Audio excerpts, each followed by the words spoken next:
asked the simplest of all questions that every single American should be able to answer. I asked him if Donald Trump lost the 2020 election.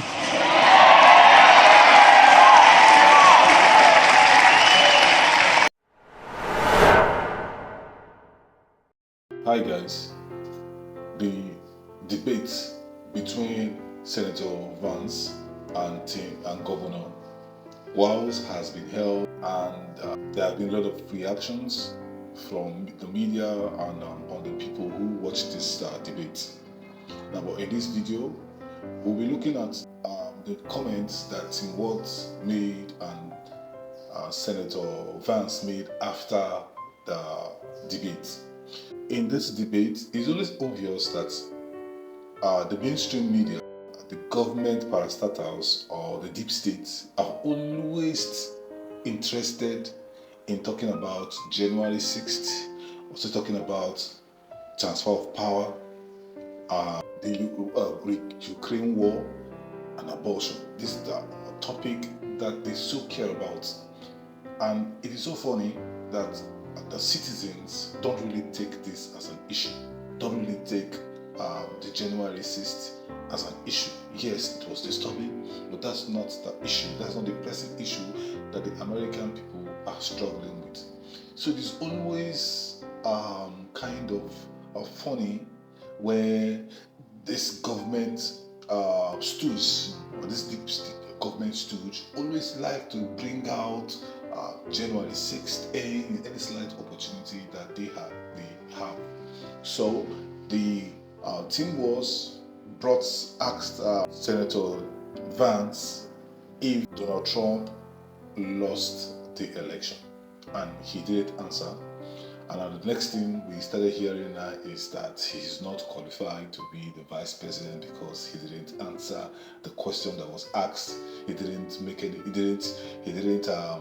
condemn Donald Trump for not accepting the 2020 election results, and because of that, he is not qualified.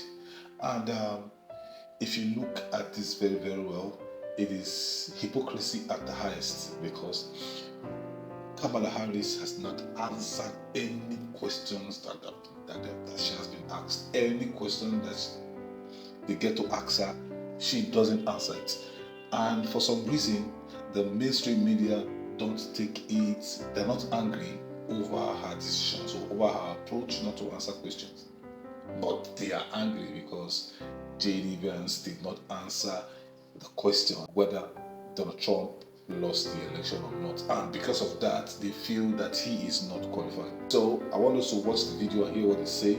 Then we'll also hear some of the reaction video to what some of these the guest on MSNBC has to say about this issue.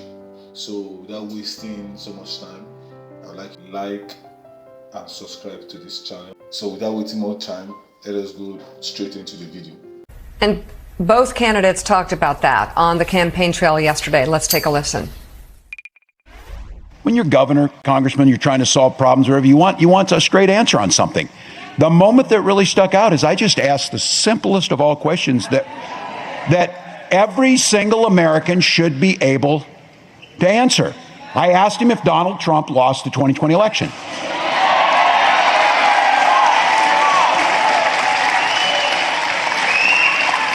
He refused to answer. Understand, in that 88th minute last night, with that damning non-answer, Senator Vance made it clear he will always make a different choice than Mike Pence made. And as I said then, and I will say now, that should be absolutely disqualifying if you're asking to be the Vice President of the United States. Here's the simple reason.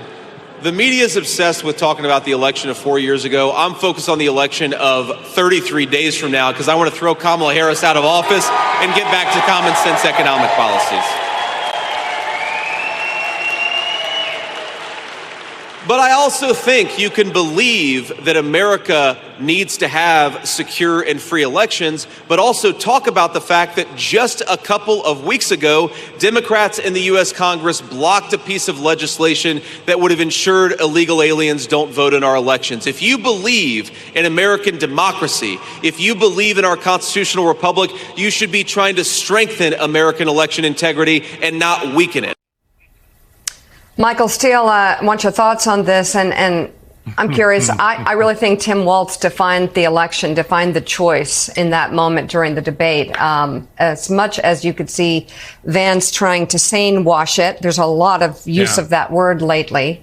But there are a swath of voters who are watching MAGA TV, whether it's Fox News, Newsmax, Rumble, or whatever else they have going on out there, and they're not hearing anything about this, or very little. I really feel like the Harris campaign needs to get into the arena. They need top surrogates on going on Fox News and going to these places and trying to talk to people. And I know that might be hard, and perhaps they're not welcome, but then tell us that. Right. I mean, we need to somehow get the entire conversation out there for all the American people to see, for all the American people to see the facts and the choice. So let's just unpack this a couple of ways real quick. So the first part of this, you're right. I looked at that debate between Vance and Walz as two fighters in a ring going at each other.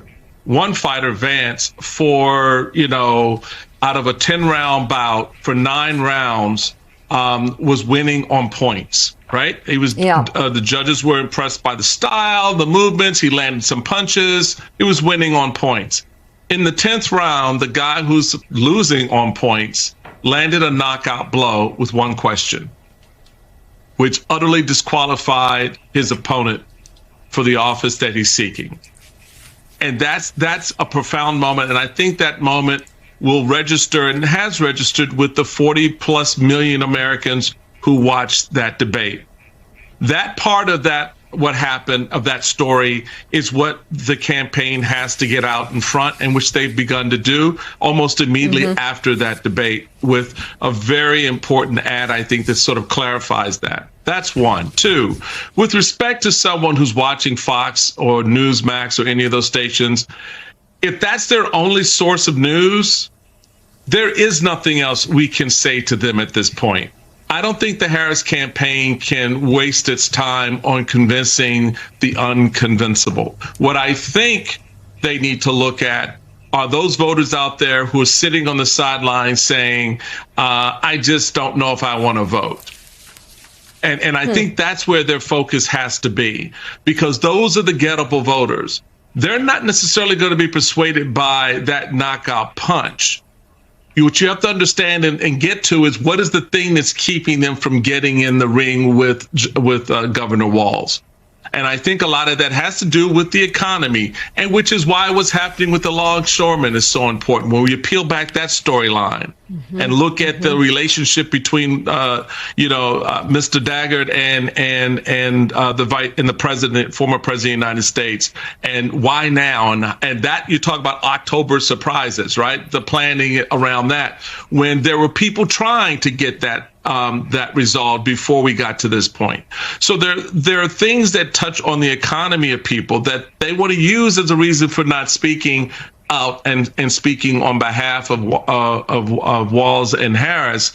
Then address that for them, because those are the voters you're going to need in those battleground states. The Fox viewer is not going to be moved by anything Kamala Harris has to say in the 34th day of the camp left in the campaign. But there are voters out there who are on the sidelines who are making the excuse for not getting in. So help them get over that excuse and give them the reason to get in the race, because that's where the richness of the vote lies for them. You have heard him. The guest just said Kamala Harris and Tim Walz should not focus on trying to win Donald Trump and his Donald Trump supporter, because they are not watching the mainstream media. They don't watch CNN, they don't watch MSNBC, they don't watch CBS. what they get their news from is from Fox News and from other conservative channels.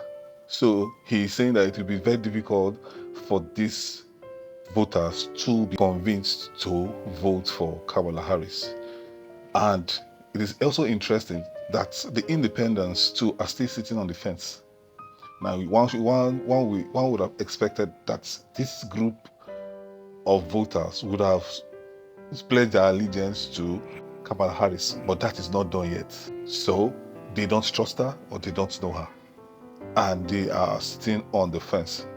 So he's now advising that they should do all they can to try to get this independents to jump on board. Do you think Kamala Harris can easily convince the independent voters to vote for her, or you think it's a very difficult task? Drop your comments, like, and share our videos. Thank you.